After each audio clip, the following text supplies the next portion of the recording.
구원을 받으리라 라는 제목으로 우리가 말씀을 한번 생각해 보겠습니다.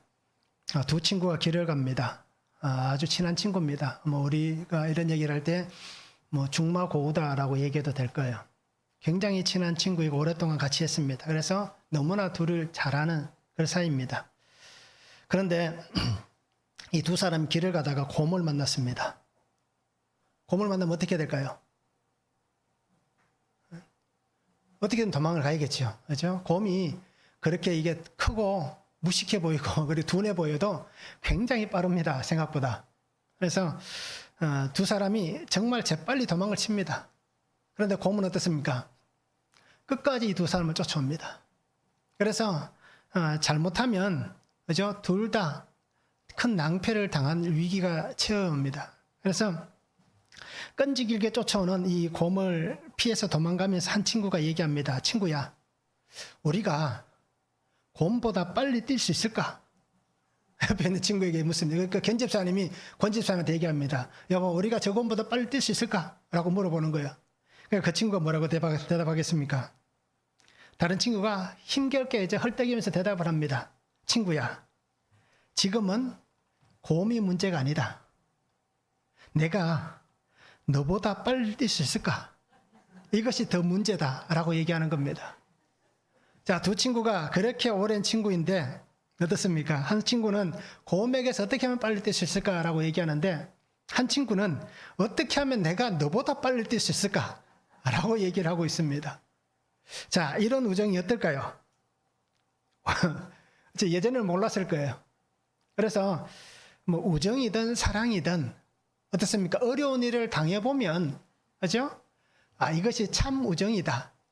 이것이 참 사랑이다. 라는 것을 알 수 있다. 라고 어르신들이 항상 얘기를 하잖아요. 그러니까 살아온 삶의 경륜을 가지고 우리에게 그렇게 얘기를 합니다. 자, 곰이 아니라 친구를 이기게 한다는 이 사실이 얼마나 슬픈 얘기입니까? 그죠? 그렇게 죽고 못 살던 친구였는데, 그죠? 내가 저 친구보다 어떻게든 빨리 달려서 이 사나운 곰에게서 벗어나야겠다 라고 얘기를 합니다. 자, 우리는 지금 늘 이런 마음을 가지고 살아갑니다. 그렇지 않습니까?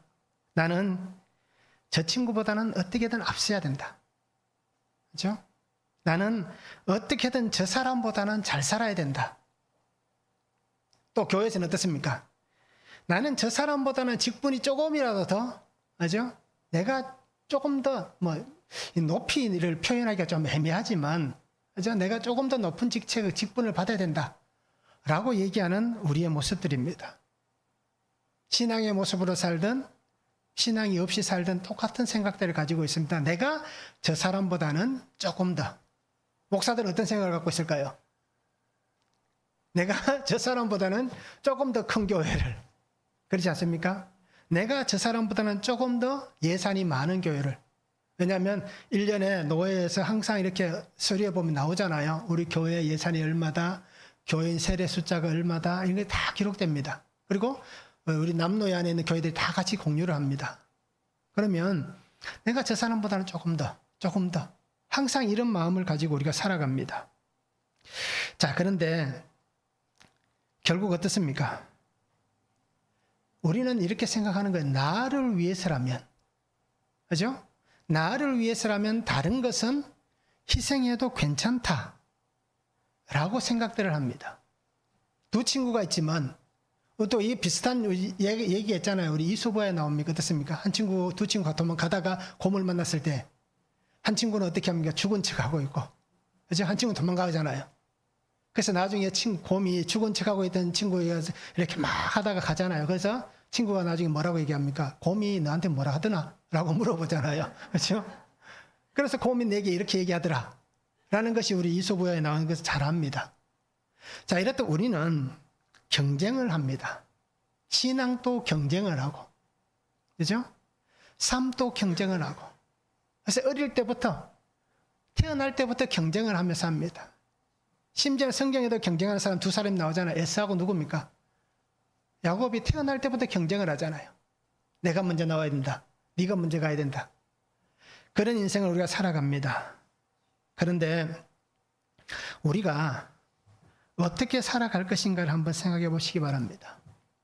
그리고 나는 지금 어떤 삶을 살고 있는가? 라는 것을 우리가 깊이 있게 고민해 볼 수 있는 시간이 되면 좋겠습니다. 그죠? 뭐 둘 다 곰에게 잡아먹히든 아니면 둘이서 힘을 합치면 곰이 아무리 나보다 힘이 세도 둘이 힘을 합치면 어떻게 벗어날 수 있잖아요. 그죠? 그렇게는 생각 안 하고 어떻게든 내가 저 친구보다 빨리 가서 나는 살아야겠다. 라고 얘기하는 세상의 방식, 세상의 삶. 이러한 삶을 따라가는 게 아니라 정말 우리가 나를 희생해서라도 그를 살릴 수 있는 예수님의 마음과 삶을 가지고 살아가는 우리 성도들이 되면 좋겠습니다. 저도 그렇게 살고 있지 않지만, 그죠? 우리가 그렇게 살도록 그래도 노력하는 게 그리스도를 닮은 삶을 살아가는 삶이 아닌가라고 생각을 합니다. 말씀을 한번 보시기 바랍니다. 율법으로 말미암는 의를 행하는 사람은 그 율법의 의로 살 것이다 라고 얘기합니다. 자, 믿음으로 말미암는 의는 하나님께서 죽은 자 가운데서 살리신 예수를 시인하고 믿는 자는 그 은혜 안에서 구원에 이르게 된다 라고 얘기를 합니다. 그러면서 주의 이름을 부르는 자는 누구든지 구원을 받을 것이다 라고 오늘 말씀을 합니다. 자, 구원을 받으려 첫 번째는 믿음으로 말미암은 의를 구해야 됩니다. 5절에서 7절입니다. 모세가 기록하되 율법으로 말미암는 의를 행하는 사람은 그 의로 살리라 하였거니와 믿음으로 말미암는 의는 이같이 말하되 내 마음에 누가 하늘에 올라가겠느냐 하지 말라. 올라가겠느냐 하면 그리스도를 모셔 내리려는 것이요 혹은 누가 무저경에 내려가겠느냐 하지 말라. 내려가겠느냐 하면 그리스도를 죽은 자 가운데서 모셔 올리려는 것이라 라고 얘기를 합니다. 자, 바울은 우리가 로마서에서 나오는 의라는 단어는 디카이오 시네라는 단어를 씁니다. 그래서 이 단어를 우리가 아마 알고 있을 거예요. 즉 믿음으로 말미암아 주어진 하나님의 은혜, 이것이 로마서에서 얘기하는 의입니다. 그래서 우리는 이 의가 있어야 살아날 수 있습니다. 자, 바울은 이 의에 대해서 얘기를 하면서 이 의를 얻기 위해서 그러면 우리는 어떻게 해야 되는가? 어떻게 해야 이 의를 얻을 수 있는가? 라고 질문을 합니다. 자, 지금까지 이스라엘 백성들 어떻게 생각했습니까? 바울이 설명을 하잖아요. 모세가 기록하되 라고 하면서 설명을 합니다. 지금까지는 율법, 하나님이 주셨던 그 10계명, 거기에서 더 확장된 316개의 어떻게 보면 율법의 강령들, 자, 이것을 행해야, 그죠? 살 수 있다 라고 얘기를 했습니다. 그래서 율법에서는 이 의가 바로 율법을 행함을 통하여서 의롭게 되어진다라고 말씀을 합니다. 그래서 레위기 18장 5절에 보면 너희는 내 규례와 법도를 지키라. 사람이 이를 행하면 그로 말미암아 살리라. 나는 여호와이니라 라고 말씀합니다. 그래서 하나님께서 모세에게 주셨던 말씀 분명합니다. 규례, 그죠? 법도. 하나님의 말씀을 지키는 겁니다. 이것을 지켜야만 너는 그것을 지킴으로 살게 된다라는 것입니다. 어떻게 보면 구약의 율법은 조건이 있습니다. 그래서 조건을 이행해야만, 그 조건이 충족되어야만 살 수 있는, 구원을 얻을 수 있는 거예요. 자, 그런데 오늘 바울은 뭐라고 얘기합니까? 우리가 잘 보시기 바랍니다. 율법은 분명하게 얘기합니다. 단호합니다. 율법에서의 하나님은 단호합니다. 조금도 양보하시지 않습니다. 행하면 살 것이다 라고 분명하게 말씀합니다. 결국 이 얘기는 율법을 행하지 않는 사람은, 오늘 우리도 마찬가지입니다. 우리가 지금 구약시대를 살고 있다면 여기에는 우리 모두가 하나님의 법을 지키지 않으면 다 어떻게 될까요? 와서 예배는 드리고 있지만 집에 돌아가는, 아니면 뭐 예배를 끝나는 순간 너는 안 돼, 너는 안 돼, 이렇게 다 구분을 지을 거예요. 여기에서 우리가 하나님 앞에 예배를 드리고 나아가지만 구약시대라면, 그죠? 내가 구원을 받았습니다 라고 얘기할 수 있는 자신은 저는 없습니다. 그죠? 저는 자신이 없습니다. 우리도 마찬가지일 거예요. 다 자신이 없을 거예요. 왜요? 하나님의 법을 충족시킬 만한 우리는 그런 삶을 살고 있지 않기 때문입니다. 그런데 오늘 바울은 얘기합니다. 4절에서, 오늘 10장 4절에 보면 이렇게 얘기합니다. 그리스도는 모든 믿는 자에게 의를 이루기 위하여 율법의 마침이 되었다라고 얘기합니다. 그죠? 율법의 마침이 되었다라고 설명을 하고 있습니다. 마침, 이 텔로스란 단어는 결론, 끝났다, 종결되었다라는 뜻입니다. 그리고 목적, 목표라는 뜻을 가지고 있습니다. 그래서 오늘 우리에게 분명하게 얘기하는 것은 우리가 의를 이루기 위한 목적이 뭐냐, 목표가 뭐냐라고 우리가 생각해 볼 수 있는 겁니다. 그래서 율법의 목표는 예수님께 모든 것을 맡기고, 그죠? 예수님을 믿는 모든 자에게 하나님께서 의를 주시는 것. 이것이 율법의 목적이고 목표다라고 바울은 설명을 합니다. 자, 율법으로서 의로워지고 내가 의롭다, 내가 하나님의 어떻게 보면 구원받은 의로운 백성이 되었다 라고 얘기하는 율법 안에서 얘기입니다. 이것은 어떻게 보면 성경에 있는 말씀들을 통해서 보면 불가능한 것입니다. 하나님의 법, 하나님의 규례, 이것을 지키지 않으면, 그죠? 우리는 구원받을 수 있는 자격이 되지 않습니다. 우리가 어떻게 이것을 지키고 어떻게 이것을 지켜나가겠습니까? 저는 자신이 없어요. 우리는 지금 대한민국이라는 나라에 살면서 헌법이 있고, 그죠? 우리에겐 법이 있습니다. 그런데 오늘 우리 성도님들 중에 이 법을 다 지키는 사람이 있습니까? 아마 오늘 또 오면서 법을 어긴 사람들이 있을 거예요. 그죠? 뭐 오늘 말고 어제까지만 하더라도 우리는 불법을 어떻게 보면, 그죠? 수시로 행합니다. 아주 작은 것 하나까지 행하고 삽니다. 결국 작은 실수 하나를 통해서 결국 우리는 하나님 앞에서 의로워지지 못하는 인생들입니다. 내가 완벽하게 하나님의 율법을, 하나님의 법을 지켰습니다 라고 얘기할 수 있는 사람은 오늘 아무도 없습니다. 100% 지키고 사는 사람이 없습니다. 그러면 뭐 99%는 지킬까요? 그렇지 않잖아요. 1%라도 지키면 다행일 거예요. 그죠? 그 1%조차도 힘들 거예요. 그렇다면 어떻습니까? 우리가 율법 아래 산다면 항상 우리는 심판을 걱정해야 될 거예요. 항상 우리는 하나님의 그 어떤 뭐 저주라고 표현해도 될 거예요. 그죠? 하나님의 저주의 그늘 아래 사는 삶이 될 거예요. 자, 결국 지킬 수 없으면 멸망당할 수밖에 없습니다. 그런데 오늘 우리에게 누가 오셨습니까? 예수님이 오셨습니다.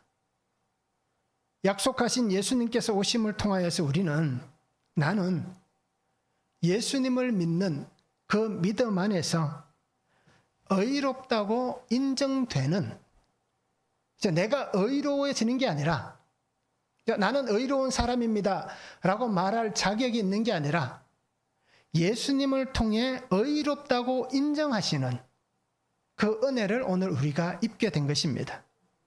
갈라디아서 2장 16절에 말씀하잖아요. 사람이 의롭게 되는 것은 율법의 행위로 말미암음이 아니요 오직 예수 그리스도를 믿음으로 말미암은 줄 알므로 우리도 그리스도 예수를 믿나니 이는 우리가 율법의 행위로서가 아니고 그리스도를 믿음으로써 의롭다함을 얻으려 함이라.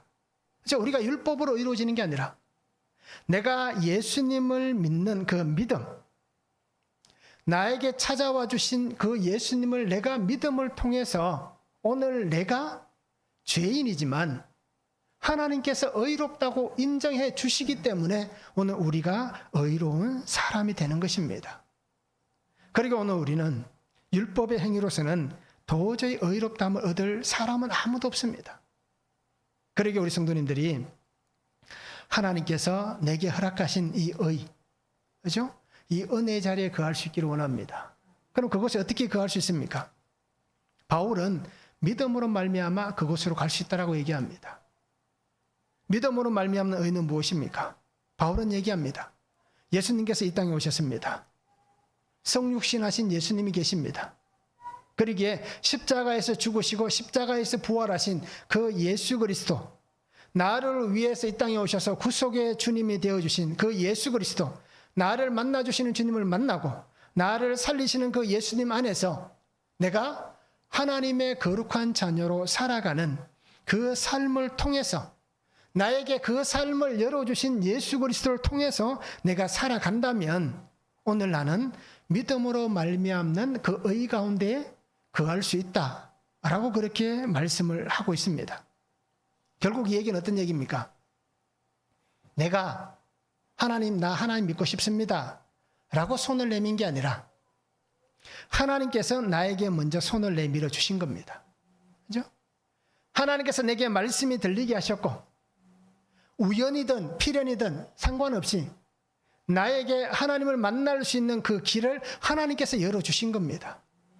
그래서 나를 그 죽음의 자리에서 건져주신 그 주님께서 내게 죽음이 아닌 생명의 은혜를 값없이 주신 것입니다. 그러니까 나는 하나님께서 은혜로 나를 살리시는 복을 지금 받았을 뿐입니다. 그리고 오늘 우리는 나를 향하신 하나님의 마음을 분명히 알아야 됩니다. 나를 향하신 하나님의 뜻이 무엇인가 하는 것을 우리가 분명히 알아야 됩니다. 이것이 오늘 우리의 믿음입니다. 과연 하나님은 나에게 무엇을 요구하시는가? 내게 무엇을 원하시는가? 그래서 하나님께서 원하시는 것을 우리는 어떻게 보면 할 수 없을 거예요. 무언가를 요구하신다면 그죠? 우리는 도저히 감당할 수 없을 거예요. 그런데 오늘 우리에게 요구하는 것은 무엇이 있습니까? 아마 가장 쉬운 것, 믿으라 라는 그 한마디. 그죠? 나를 믿으라 라고 말씀하시는 그 말씀만 있는 거예요. 그러면 우리에게 역사하신 하나님을 보게 될 것입니다. 그리고 오늘 우리 성도님들이 나에게 찾아와 주신 분도 하나님이시고, 그죠? 나를 먼저 인정해 주신 분도 하나님이십니다. 그러기에 우리가 주님을 따라가는 그 삶을 살아가시기 바랍니다. 그 은혜를 값없이 받았습니다. 그리고 우리는 값없이 받은 이 은혜를 누릴 수 있기를 원합니다.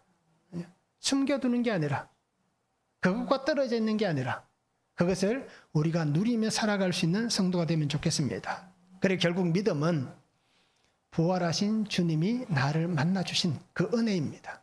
그리고 나는 그 은혜 안에서 고백하며 하나님 앞에 있는 것입니다. 그리고 오늘 성도님들 이것을 잘 생각해 볼 수 있기를 원합니다. 한번 적용해 보시기 바랍니다. 복음을 위해서 내가 가정과 직장에서 죽어야 될 일들은 무엇입니까? 하나님은 그죠? 죽어야 하늘의 밀이 땅에 떨어져 죽어야 살아난다라고 얘기하잖아요. 내가 복음을 위해서 내가 집에서 가정에서 또 직장이나 공동체 어떤 환경 속에서 내가 죽어야 될 일들은 무엇입니까? 한번 적용해 보시기 바랍니다.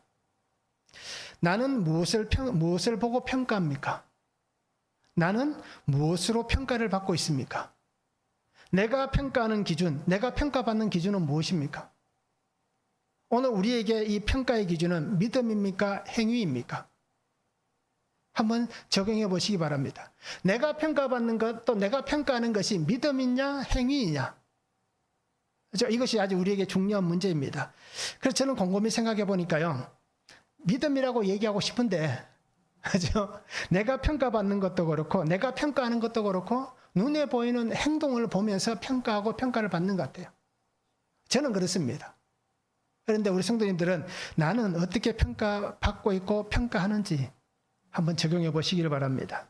두 번째는 예수를 주님으로 시인해야 됩니다. 8절에서 10절입니다. 그러면 무엇을 말하느냐? 말씀이 내게 가까워 내 입에 있으며 내 마음에 있다 하였으니 곧 우리가 전파하는 믿음의 말씀이라. 내가 만일 내 입으로 예수를 주로 시인하며 또 하나님께서 그를 죽은 자 가운데서 살리신 것을 내 마음에 믿으면 구원을 받으리라. 사람이 마음으로 믿어 의에 이르고 입으로 시인하여 구원에 이르느니라 말씀합니다. 자, 바울은 이 말씀을 신명기에서 인용을 합니다. 그래서 신명기의 말씀을 인용해서 지금 로마의 성도들에게 또 오늘 우리에게 그렇게 말씀을 합니다. 자, 하나님의 구원의 길. 이 길은 먼 곳에 있을까요? 가까운 곳에 있을까요? 어떻습니까? 내가 생각할 때 내가 구원받는 것, 이것은 먼 곳에 있다. 아니다. 이것은 가까운 곳에 있다. 어떻습니까? 어느 곳에 있을까요? 하나님은 구원의 길을 아주 먼 곳에 찾아올 수 없을 만큼 먼 곳에 눈에 보이지 않을 만큼 그죠? 그렇게 먼 곳에 두고 한번 찾아와 봐라 라고 얘기하시는 게 아닙니다. 오늘 성경에서 얘기하는 것은 구원의 길은 아주 가까이 있습니다. 우리의 곁에 있습니다.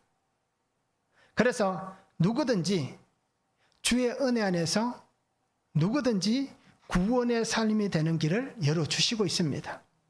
신명기 30장 11절과 14절에 보면 내가 오늘 내게 명령한 이 명령은 내게 어려운 것도 아니요 먼 것도 아니라 오직 그 말씀이 내게 매우 가까워서 내 입에 있으며 내 마음에 있은즉 내가 이를 행할 수 있느니라.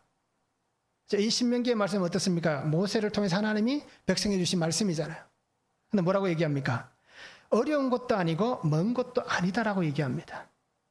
가까이 있다라고 얘기합니다. 내 입에 있고 내 마음에 있다라고 얘기합니다. 그래서 누구든지 행할 수 있다라고 얘기합니다. 그래서 바울은 오늘 이 로마에 있는 성도들에게 편지를 하면서 이 구약의 계명을 얘기하고 또 예수 그리스도를 통해서 우리에게 주어진 이 복음을 얘기합니다. 그런데 계명과 복음이 분리된 이분법을 얘기하는 게 아닙니다. 구약의 계명과 신약의 예수 그리스도 이 복음이 분리된 게 아니라 원리상 이 계명과 복음은 뭐라고 얘기합니까?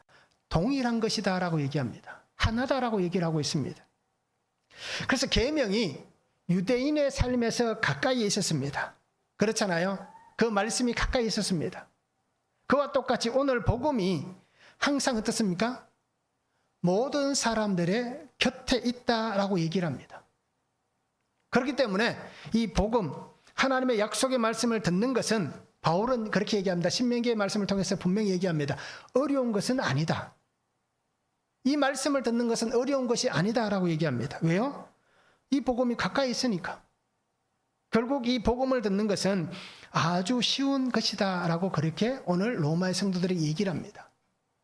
자, 이와 같이 오늘 우리의 현실을 놓고 한번 보시기 바랍니다. 우리나라라는 환경, 이 대한민국이라는 환경을 통해서 보면 어떻습니까? 복음을 듣는 것이 어려운 일입니까? 지금은 이 복음을 듣는 게 어려운 게 아니잖아요. 그렇죠? 방송이란 매체를 통해서도 엄청나게 쏟아져 나오고 있고, 그렇죠? 또 가는 곳마다 교회가 있고, 그렇죠? 만나는 사람들마다 복음에 대해서 얘기를 하고 찬양을 얘기합니다. 결국 이 얘기가 이 시대와 오늘의 시대가 조금은 차이가 있을 수 있겠지만, 그러나 지금은 어떤 모든 환경들이 복음이 정말 우리가 접할 수 없는 그런 곳에 존재하는 것이 아니다라는 것입니다. 그러기에 오늘 바울의 말씀을 우리가 잘 보시기 바랍니다. 먼 것이 아니다. 우리에게 가장 가까이 있다라고 얘기를 합니다. 그러기에 오늘 바울은 분명히 얘기합니다. 이 복음을 고백하는 삶이 되라 라고 말씀을 합니다. 자, 복음은 무엇입니까? 우리 성도님들이 생각하는 복음은 무엇입니까? 이 복음은 어떤 걸까요? 복음은 예수 그리스도이십니다. 다른 게 없습니다. 거기에 다른 게 붙을 게 아무것도 없습니다. 복음은 예수 그리스도이십니다.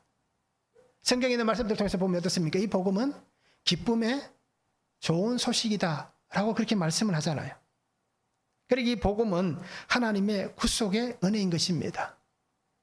그러기에 우리가 예수 그리스도를 고백하는 믿음이 있어야만 하나님의 이 구원을 우리가 받을 수가 있는 것입니다. 바울은 오늘 성경에서 분명히 얘기합니다. 예수를 뭐라고 고백하라고 얘기합니까? 주라고 고백하라고 얘기합니다.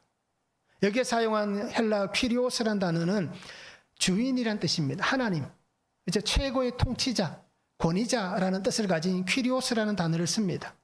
결국 이 얘기는 뭡니까? 예수님이 나의 하나님이시다. 예수님이 나의 주인이다. 예수님이 나에게 메시아이시다라는 고백입니다. 그러니까 믿음은 나의 고백입니다.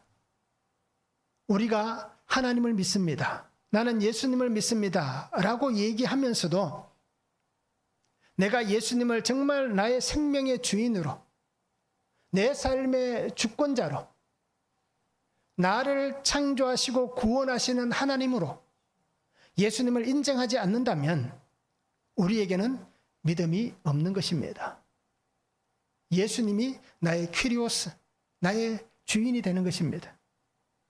아무리 강조하고 아무리 말해도 내 입술로, 내 삶으로 고백되지 않으면 그의 믿음은 존재하지 않는 것입니다. 결국 믿음이 없다는 얘기는 뭡니까? 똑같이 그저 농사를 지어서 벼를 뿌렸는데 벽씨를 뿌려갖고 자라났습니다. 그런데 벽씨가 어떻게 됐을까요? 쭉정인 겁니다.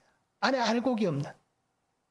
알곡이 존재하는 사람은 이 고백이 있는 사람이 알곡이 존재하는 것입니다. 그리고 오늘 성도님들이 주의 은혜 안에 아름답게 거할 수 있기를 원합니다. 고린도전서 12장 3절에 보면 성령으로 아니하고는 누구든지 예수를 주시라 할 수 없느니라. 분명하게 말씀합니다. 자, 그래서 믿음은 내적인 것, 그죠? 그리고 외적인 것, 이 모든 요소를 다 포함하는 것이 믿음입니다. 그리고 오늘 우리는 주님을 시인하는 삶을 살아가시기 바랍니다. 주님을 고백하는 삶을 살아가시기 바랍니다. 주님이 나의 삶에 보여지는 그 삶을 살아가시기 바랍니다. 이 삶을 산다는 것은 결국 우리가 세상에 살아가면서 나는 예수 믿는 사람입니다 라는 것을 보이는 것입니다. 자, 이 바울 시대, 2000년 전의 시대와 지금의 시대 어떻습니까? 내가 예수 믿는 사람입니다를 얘기한다면 2000년 이 로마 시대나 지금 대한민국에서 살아가는 이 시대, 어떤 시대가 위험할까요? 어떤 시대가 힘들까요? 예수 믿는 사람입니다 라고 얘기할 때에 2000년 전이 위험하겠죠. 왜요? 인정하지 않는 시대이기 때문에. 그때는 예수 믿는 것 때문에 죽는 시대이고, 오늘날 대한민국은 어떻습니까? 예수 믿는 것 때문에 죽는다라고 얘기할 수 있는 시대가 아닙니다. 오히려 예수 믿는다고 얘기하면 손해보는 시대입니다. 자, 그러기에 오늘 우리가 살아가는 이 시대에 분명한 차이가 있다는 것을 아시기 바랍니다. 나의 생명을 걸고 믿음을 지킨다는 시대가 아니잖아요. 뭐 북한 같으면 모르겠습니다. 또 이슬람권 같으면 모르겠습니다. 그곳에서는 정말 내가 예수 믿는다라고 얘기하는 순간 내 생명을 잃을 수 있는 그런 상황이잖아요. 그죠? 감옥에 갇히기도 하고 심지어는 죽기도 하는 그런 시대입니다. 그러한 삶을 사는 시대가 아니잖아요. 우리는 그런 시대에 살고 있지 않습니다. 다른 곳에는 그런 시대가 있지만 지금 내가 사는 환경에는 그렇지 않다는 겁니다. 그러나 바울의 시대는 생명과 어떻게 보면 바꿀 수 있는 그러한 시대였습니다. 그런데 그러한 시대에 주님은 나의 하나님이십니다. 주님은 나의 주인입니다. 이 한마디가 결국은 자신을 순교의 자리로 내몰 수 있습니다. 카타콤이 왜 생겼습니까? 이 믿음을 지키기 위해서. 그죠? 그리고 세상에서 내가 예수 믿는다는 것을 숨기지 않기 위해서, 하나님 믿는다는 것을 부끄러워하지 않기 위해서 그렇게 자기의 믿음을 드러내다가 결국 로마 그 지하 세계로 숨어 들어가잖아요. 그리고 그곳에서 믿음을 지키며 또 세상과 이렇게 교통하면서 살아가는 삶이잖아요. 마음껏 예배하기 위해서 그들이 카타콤으로 들어간 거잖아요.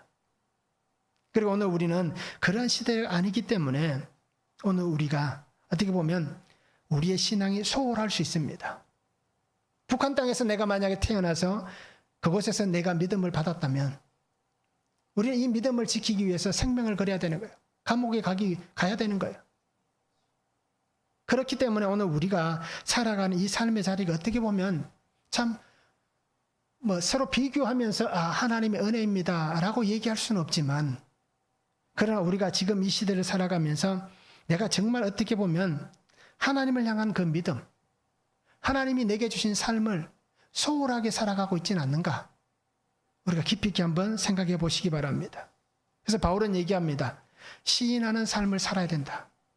내가 예수님을 나의 주님으로 고백하는 시인의 삶을 살아야 된다라고 얘기합니다. 시인한다는 단어는 약속한다, 고백한다, 또 선포한다는 뜻입니다. 결국 이 얘기는 어떤 얘기냐면 동의한다라는 얘기입니다. 내가 시인합니다 라고 얘기하는 것은 내가 예수님과 똑같은, 예수님과 동일한 것을 말하는 사람입니다 라는 그것에 대한 동의를 하는 그 삶이 내가 예수를 주로 시인하는 삶인 것입니다. 마태복음 10장 32절에 말씀하잖아요. 누구든지 사람 앞에서 나를 시인하면 나도 하늘에 계신 내 아버지 앞에서 그를 시인할 것이요 라고 얘기합니다. 그 다음에 말씀 뭡니까? 누구든지 사람 앞에서 나를 부인하면 나도 하나님 앞에서 그를 부인할 것이다 라고 두 가지가 동시에 나옵니다. 그리고 오늘 성도님들이 예수님을 믿는 이 믿음의 고백으로 정말 구원의 삶을 살아가는 성도가 되었으면 좋겠습니다. 그래서 필요에 따라서 예수 믿습니다 라고 얘기하는 게 아니라, 그죠?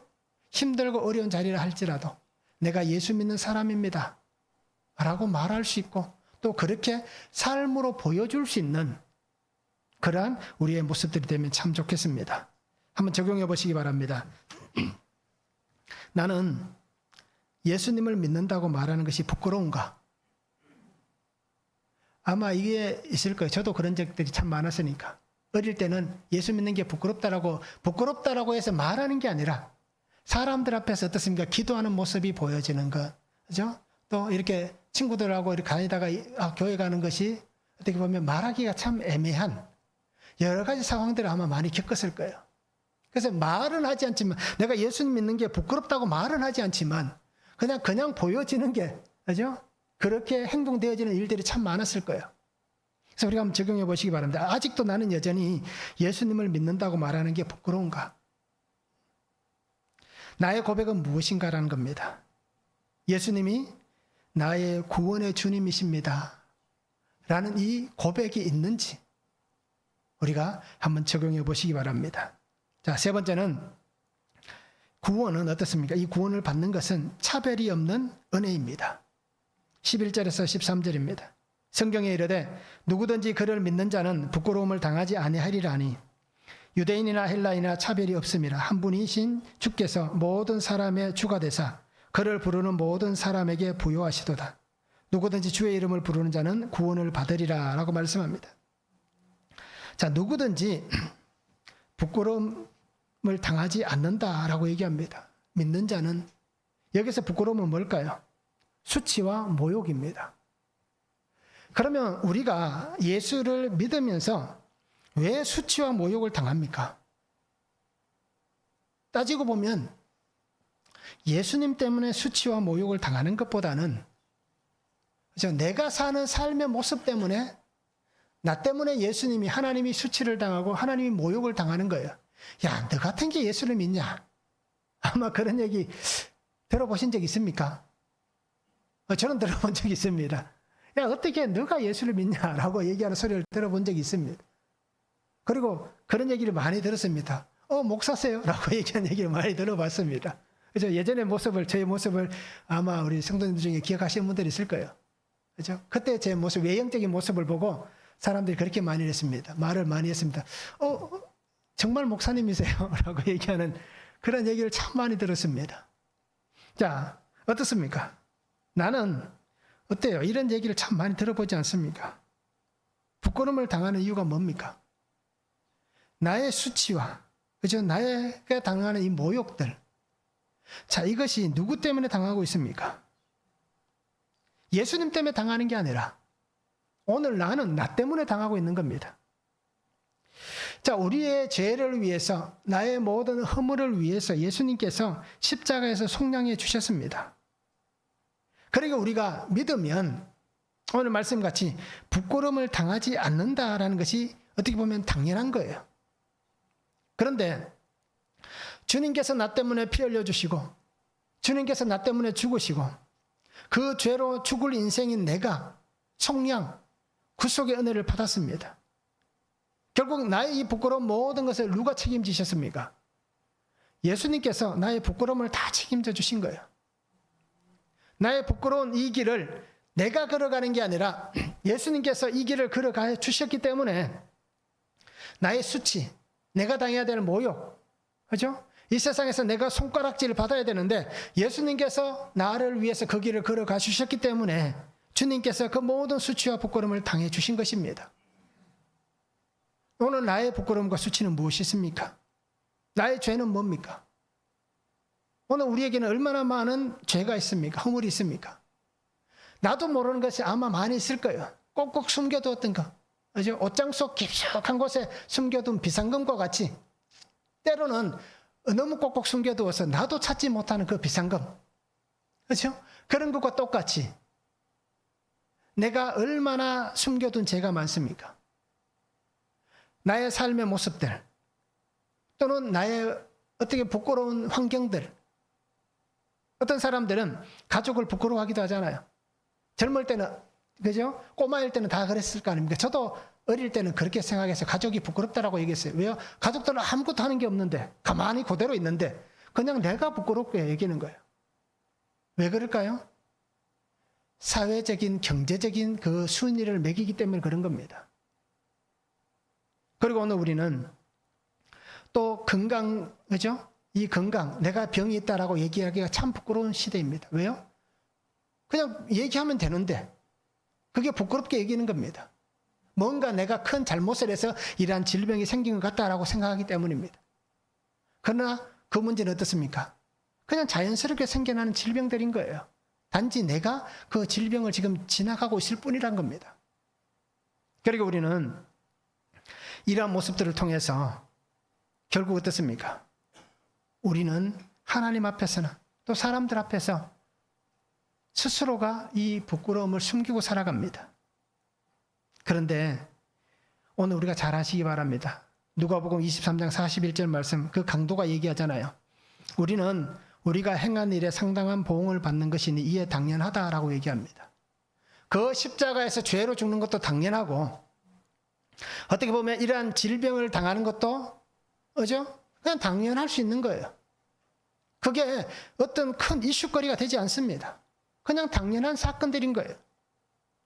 그리고 오늘 우리는 이 부끄러움을, 그죠? 부끄러움 당하는 것들을 너무 속으로 숨기지 않기를 바랍니다. 나이가 들면 아픈 건 당연한 거예요. 그러니까 오늘 우리 성도님들이 결국 우리의 결론은 당연하다라는 겁니다. 그러기에 누구에게도 우리가 하소연할 필요가 없습니다. 내가 왜 이러냐? 그죠? 내가 왜 이러냐? 하소연할 필요가 없습니다. 왜요? 이런 나를 긍휼의 은혜 안에 구속하시고 살리신 분이 계시기 때문에. 나의 주님께서 나의 주님이 되어주셨고 나의 모든 죄와 허물을 담당해 주셨잖아요. 그 십자가의 길을 걸어가면서 나의 모든 것을 책임져 주셨습니다. 주님이 나를 찾아와 주신 거예요. 그리고 내가 믿는 이 믿음도 내가 하나님 믿겠습니다라고 하는 게 아니라 하나님이 내게 먼저 찾아와 주시고 내게 이 믿음이 자랄 수 있는 은혜를 주셨기 때문에 내가 지금 이 은혜를 누리고 있는 것입니다. 그리고 우리 성도님들이 이 차별 없는 하나님의 은혜를 잘 보시기 바랍니다. 결국 반대로 얘기하면 어떻습니까? 믿음이 없으면 부끄러운 일을 진짜 당하게 됩니다. 우리가 믿음 안에 살아가는 이 삶이 부끄러운 게 아닙니다. 가난할 수도 있죠. 성도라고 해서 다 부자로 살 수는 없잖아요. 성도라고 해서 다 그죠 건강할 수 없잖아요. 100살까지 그죠 이 하나 안 빠지고 감기 한 번 안 걸리고 100살까지 살 수 없잖아요. 이건 부끄러운 게 아닌 거예요. 그런데 결국 믿음이 없으면 부끄러운 일을 당하게 됩니다. 언제요? 마지막 순간에. 하나님의 나라에 가지 못하고 지옥으로 가야 되는 그 부끄러움. 나는 너를 알지 못한다라고 말씀하신. 아니 그 얘기도 듣지도 못할 거예요. 아니 믿음이 없으면 그 심판대 앞에 설 자격도 없는 거예요. 그냥 가지도 않고 그냥 떨어질 거예요. 예. 그래도 그 앞에 갈 수 있는 건 뭡니까? 내가 그래도 예수님 믿었기 때문에 그 앞에 갈 수 있는 거예요. 그리고 우리는 이 부끄러움을 당하지 않기를 바랍니다. 하나님은 차별이 없습니다. 심판도 차별이 없고 구원도 차별이 없습니다. 어느 것도 차별하지 않습니다. 그러니까 하나님 앞에서는 똑같습니다. 그래서 하나님은 나의 하나님이 되어주시는 겁니다. 하나님은 나의 구주가 되어주시는 겁니다. 바울은 요엘 2장 32절 말씀을 인용하잖아요. 누구든지 주의 이름을 부르는 자는 구원을 받으리라. 누구든지 주의 이름을 부르는 자는 구원을 받으리라. 이 구원의 은혜는 차별이 없습니다. 똑같이 동일하게 선포하셨습니다. 이것을 오늘 우리가 알고 있는 일반 은혜라고 얘기합니다. 누구에게나 해를 볼 수 있는 은혜, 누구든지 바람을 맞을 수 있는 은혜, 누구든지 비를 맞을 수 있는 은혜, 누구든지 곡식을 거둘 수 있는 은혜. 이것은 일반적인 은혜입니다. 이 은혜를 다 받았습니다. 그런데 오늘 우리는 어떻습니까? 차별 없는 동일한 은혜 안에서 특별한 은혜를 받은 겁니다. 그것을 어떻게 알 수 있습니까?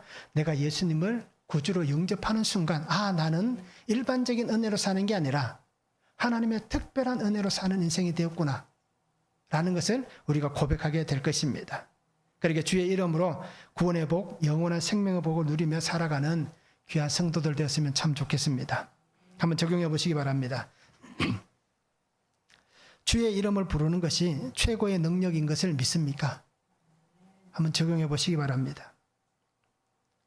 하나님이 가려주신 나의 부끄러운 죄는 무엇이 있습니까? 하나님께서 가려주신, 숨겨주신, 내가 숨기는 게 아니라 하나님께서 괜찮다. 즉 이 얘기는 뭐 가려주셨다는 것은 십자가의 보혈로 용서해 주셨다는 얘기예요. 하나님이 나의 죄를 가려주신 것은 무엇이 있는지 우리가 한번 적용해 보시기 바랍니다. 구원은 행함이 아닌 믿음으로 주어진 하나님의 은혜이고 하나님의 선물입니다. 주님이 나를 위해서 오셨습니다. 나를 위해서 죽으셨고 나를 위해서 부활하셨습니다. 그 주님이 오늘 내게 믿음 안에서 어떻습니까? 주의 은혜 안에 거하라고 말씀합니다. 그리고 우리 성도님들이 주의 은혜 안에 거하는 성도의 삶이 되면 좋겠습니다. 입으로 시인하고 마음으로 믿고 고백하면서 주의 나라에 가게 되는 겁니다. 그리고 주님께서 내게 보이신 이 은혜의 길, 이 생명의 길을 십자가의 길로 놓고 생명의 길을 걸어가는 귀한 성도가 되면 참 좋겠습니다. 그래서 복음에 정인된 신실한 사명의 삶을 살아가는 예수님의 사람들이 될 수 있기를 축원합니다. 기도하겠습니다. 사랑의 아버지 하나님, 오늘도 우리에게 주신 말씀을 바라봅니다. 주의 은혜 안에 살게 하시고 주의 능력 안에 살게 하여 주시옵소서. 구원을 받은 그 은혜의 삶이 주님께서 내게 주신 은혜의 길입니다. 생명의 길입니다.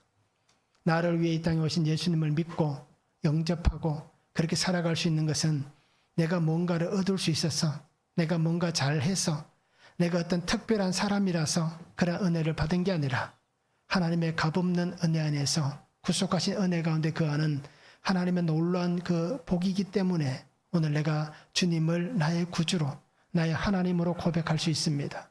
결국 이 모든 것은 하나님의 허락하신 은혜이고 하나님의 허락하신 구원입니다.